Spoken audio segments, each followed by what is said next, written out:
Hello everyone, welcome back to my channel mommy life. कैसे हो आप सब? आई होप आप सब बहुत ही ज़्यादा अच्छे होंगे। आज की वीडियो में मैं आपके साथ शेयर करने वाली हूँ जो बेस्ट जितने भी मैंने हॉब रिसर्च किए हैं, पढ़ा है सबके बारे में, जो बेस्ट मेरे अकॉर्डिंग हॉब है वो वाला मैं आज की वीडियो में आपके साथ शेयर करूँगी। बट वीडियो के एंड में उससे पहले मैं आपके साथ शेयर करूंगी कि अगर हम हॉब लेने जाते हैं मार्केट में तो कौन कौन सी बातें हैं जो हमें अपने माइंड में रखनी है एक हॉब खरीदते समय, ताकि आपको बाद में पछताना ना पड़े। बिकॉज जो हमारा हॉब कह लो या कुकटॉप कह लो, ये जो चीज़ है ये हमारी किचन का हार्ट है। तो अगर हार्ट ही अच्छा नहीं होगा तो फिर हमारी किचन स्मूथली वर्क जो है वो नहीं कर पाएगी। सो हॉब का बेस्ट होना बहुत ही ज़्यादा ज़रूरी है, नहीं तो आपको डेली कुकिंग में बहुत ज़्यादा परेशानी आएगी। तो सबसे पहले मैं शेयर करती हूँ कि कौन कौन से जो पॉइंट हैं इम्पॉर्टेंट जो आपको अपने माइंड में रखने हैं एक हॉब लेते समय, चाहे आप ऑनलाइन ले रहे हैं या फिर आप मार्केट से परचेज कर रहे हैं। तो वीडियो को अभी स्टार्ट करते हैं। फर्स्ट जो मेरा पॉइंट है जो आपको एक हॉब लेते समय अपने माइंड में रखना है वो ये, वैसे तो ये एक नॉर्मल कुकटॉप लेने में भी उतना ही एफिशिएंट है ये वाला पॉइंट। हमें ध्यान में रखना है कि जो उसके बर्नर्स हैं, बिकॉज जो हमारा कुकटॉप या हॉब कह लो, जो हॉब है, आज की वीडियो में हम हॉब ही लेकर चलेंगे। जो हॉब है उसका मेन जो कुकिंग पार्ट है वो क्या है, वो है बर्नर। तो अगर बर्नर ही अच्छी क्वालिटी का नहीं होगा तो आप जितना मर्जी एक्सपेंसिव हॉब ले लो तो वो आपके काम में नहीं आने वाला, वो जल्दी खराब हो जाएगा। सो जो बर्नर है उसका मेन पार्ट होता है बर्नर। आप जरूर ध्यान रखें कि हमारी जो इंडियन कुकिंग है उसमें हमें हीट बहुत ज़्यादा रिक्वायर्ड होती है, मतलब हमारी जो कुकिंग होती है हाई हीट पर होती है। तो उसके लिए जो ब्रास के बर्नर होते हैं वही सबसे ज़्यादा अच्छे होते हैं हमारी इंडियन कुकिंग के लिए। सो आपको ये वाला बात ध्यान में रखनी है कि जो हमारा बर्नर हो वो ब्रास का ही बना हुआ हो, ना कि और किसी जो भी मेटल अलॉयज वगैरह होती हैं उसका। तो ब्रास का ही होना चाहिए।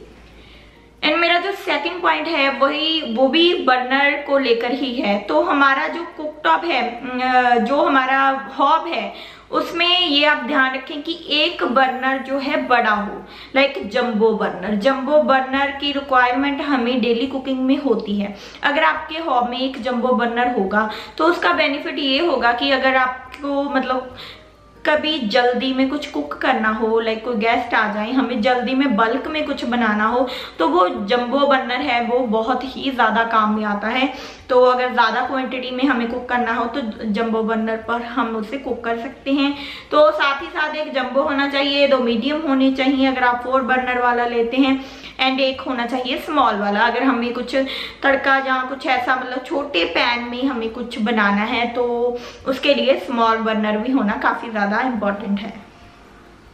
एंड जो मेरा थर्ड और मोस्ट इम्पॉर्टेंट पॉइंट है वो मैक्सिमम लोग अपने माइंड से स्किप कर देते हैं, जिसकी वजह से बाद में उनको बहुत ज़्यादा दिक्कतें आती हैं अपनी डेली कुकिंग में।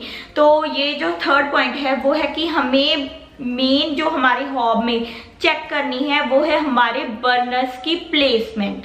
जो हमारे बर्नर्स की प्लेसमेंट है वो अच्छे से सही ढंग से होना बहुत ही ज़्यादा इम्पॉर्टेंट है। हमें ये ध्यान रखना है कि जो हमारे बर्नर्स हैं वो ज़्यादा एक दूसरे के क्लोज तो नहीं या फिर ज़्यादा दूर तो नहीं। अगर ज़्यादा दूर होंगे तो हमारे जो हॉब का साइज़ है ऑब्वियसली बात है कि बड़ा हो जाएगा। तो अगर ज़्यादा पास हैं तो वो बहुत ज़्यादा कम्पैक्ट हो जाएगा। तो फिर जो अगर ज़्यादा पास होंगे जो हमारे बर्नर्स हैं तो हमारे जो फिर 2 बड़े बर्तन हैं, अगर हम सपोज करो कि एक में हमने कुछ खीर रखी है, लाइक सपोज करो कि किसी पॉट में खीर रखी है, एक में हमने बड़े कढ़ाई में तड़का वगैरह लगाना है, तो वो दोनों एक दूसरे में क्लैश करेंगे। तो ये नहीं होना चाहिए। जो हमारे बर्नर्स की प्लेसमेंट है उसमें सफिशिएंट जो है डिस्टेंस होना चाहिए ताकि हमारे जो यूटेंसिल्स हैं वो एक दूसरे में टकराए नहीं। मेरा नेक्स्ट जो पॉइंट है वो ये है कि हम अगर हम ऑनलाइन देख लें, अमेजोन पे देख लें या फिर किसी भी वेबसाइट पे देख लें कि हॉब के प्राइजेस में काफी ज्यादा डिफरेंस होता है। लाइक कि सेम बर्नर सेम सभी कुछ दे रहे हैं, तो उसका एक का होगा 10,000, एक का होगा 14,000 या 12,000। वो 2,000 का हमें लगता है कि इसका मतलब सेम ही तो है, सभी बर्नर सेम है, सब कुछ सेम है, कंपनी भी इवन सेम है। तो अगर 12,000 का एक मॉडल है तो दूसरा मॉडल सेम जिसमें सेम सारे फीचर्स हैं, तो वो 10,000 का कैसे है, या फिर हम सस्ते वाला ले लें, है ना। तो ऐसा नहीं होता। जो 10,000 वाला होता है, आप ध्यान में देखना, उन दोनों को कंपेयर करना, 12,000 10,000 वाला दोनों को।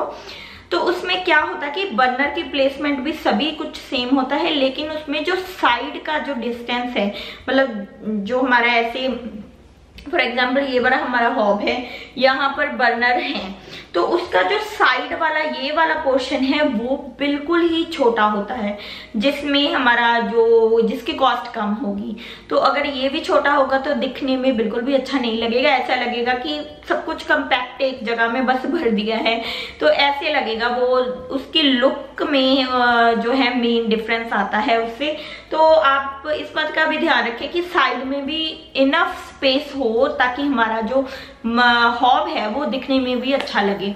तो अगर आपके लिए ये वाला लाइक उसकी लुक मैटर नहीं करती, तो देन आप जरूर जो कम कॉस्ट वाले में उसके साथ जा सकते हैं। एंड मेरा जो नेक्स्ट पॉइंट है वो है कि हमारी जो नॉब्स होती हैं, जो हॉब, मैंने most of the like hob top में देखा है कि हॉब्स तो बहुत अच्छे होंगे, बहुत अच्छी क्वालिटी के होंगे, लेकिन उनकी नॉब्स है उनमें कॉम्प्रोमाइज किया जाता है उनके प्राइस को, जो मतलब पैसे जिसको कहते हैं सेव किए जाते हैं उनकी नॉब्स में। तो नॉब्स जो है काफी लाइक नॉर्मल क्वालिटी की लगी होती हैं मोस्ट ऑफ द हॉब्स में।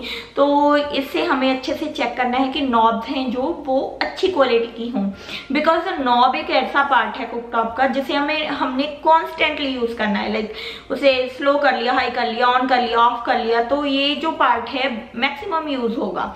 तो अगर ये अच्छी क्वालिटी का नहीं होगा तो with time like 6 month 7 month 1 year में ये कोई ना कोई नॉब जो है ब्रेक हो जाती है, तो फिर आपका जो है हॉब वो अजीब सा लगने लगता है, या फिर आपको चारों की चारों चेंज करवानी पड़ती हैं। तो इस बात का ध्यान रखें कि उसकी जो नॉब्स हैं वो अच्छे से प्लेस्ड हों। तो मैंने एक मेरे पास है प्रेस्टीज का जो हॉब है, तो इसके ऊपर मैंने एक वीडियो बनाई है प्रॉब्लम्स ऑफ अ हॉब। अगर आप हॉब लेना चाहते हैं तो आपको वो वीडियो ज़रूर देखनी चाहिए, ताकि आपको पता चले कि अगर आप अपनी किचन में हॉब इंस्टॉल कर रहे हैं तो उसकी क्या क्या प्रॉब्लम्स आपको आ सकती हैं। तो वीडियो का जो लिंक है मैं डिस्क्रिप्शन में दे दूंगी, आप याद से चेक कर लेना हॉब लेने से पहले। मेरा जो लास्ट पॉइंट है वो है कि हमें ध्यान में रखना है कि हमारे जो हॉब की ड्रिप ट्रे हैं, ड्रिप ट्रे क्या होती है, फॉर एग्जांपल ये हॉब है, तो इसकी जो ये वाली प्लेट होती है बर्नर के साइड पे जो स्टील प्लेट लगी हुई होती है उसे कहते हैं ड्रिप ट्रे। तो ड्रिप ट्रे की शेप, उसका साइज, कैसे प्लेसमेंट है, ये भी देखना बहुत ज़्यादा इंपॉर्टेंट होता है। अगर ड्रिप ट्रे की जो है शेप अच्छे से नहीं होगी तो क्या होता है कि हमारी कुकिंग में हम दूध बॉईल करते हैं, चाय बनाते हैं, बहुत ज़्यादा चाय तो हमारी गिर ही जाती है, कितना मर्जी ध्यान रख लो कभी ना कभी तो गिरेगी, दूध भी गिर जाता है। तो अगर ड्रिप ट्रे की जो शेप है वो एग्जैक्ट प्रॉपर नहीं होगी तो क्या होता है कि जो दूध गिरा है वो नीचे ड्रिप ट्रे से अगर ज्यादा हो जाए तो फ्लो करके जो हमारा बर्नर है उसमें चला जाता है। तो इस बात का ध्यान आपको जरूर रखना है कि अगर कभी दूध या चाय ओवरफ्लो हो तो वो बर्नर में ना जाए, तो उसकी शेप ऐसी होनी चाहिए। और हमें क्लीन करने में भी मतलब उसमें बहुत ज्यादा ग्रूव्स वगैरह नहीं होने चाहिए, ताकि हमें जो क्लीनिंग है वो पार्ट जो है इजी हो जाए। अब लास्ट में मैं आपको बताती हूँ कि जो मेरा फेवरेट, लाइक मैंने रिसर्च जो की है जिसके अकॉर्डिंग मेरा जो फेवरेट हॉब है वो है एलिका का स्लिमेस्ट वाली जो आती है रेंज, एलिका का slimmest 4 burner auto ignition gas stove है, जो मैं साइड में पिक्चर लगा दूंगी। ये मेरा फेवरेट है बिकॉज ये वाला जो गैस हॉब है, ये जो मैंने पॉइंट अभी आपको बताए हैं तो वो सभी रिक्वायरमेंट को ये फुलफिल करता है। सो मुझे ये बहुत ही अच्छा लगा। एलिका वैसे भी एक अच्छा ब्रांड है, वीडियो कोई स्पॉन्सर नहीं है। मुझे पर्सनली ये वाला जो हॉब है वो बहुत ही अच्छा लगा। इसमें बेसिकली 2 मॉडल्स आते हैं, मैं दोनों का लिंक डिस्क्रिप्शन में दे दूंगी। एक में साइज थोड़ा सा सब कुछ सेम है, साइज को थोड़ा सा कम्पैक्ट कर दिया गया है, लेकिन फिर भी उसमें अच्छी खासी स्पेस है जो बर्नर्स के बीच में, तो काफ़ी अच्छा है वो भी। 10,000 12,000 की रेंज के अंडर आते हैं ये वाले जो हब हैं। अगर आप लेना चाहते हैं तो इन्हें ज़रूर एक बार चेकआउट करना। और एक मैंने थोड़ा सा लोअर जो प्राइस रेंज है उसमें भी एक हॉब देख के रखा है।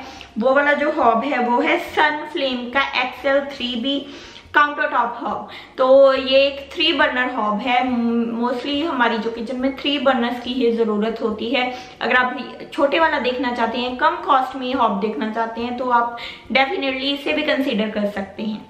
तो लिंक सारे डिस्क्रिप्शन में है, आप ज़रूर चेकआउट करें। और जो हॉब के ऊपर वीडियोस मैंने ऑलरेडी बनाई हैं उनके लिंक भी मैं डिस्क्रिप्शन में दे दूंगी, आप यहाँ से चेक कर लेना। मैं मिलूंगी आपको नेक्स्ट वीडियो में फिर ऐसे ही कोई इन्फॉर्मेटिव वीडियो लेकर। तब तक बाय बाय।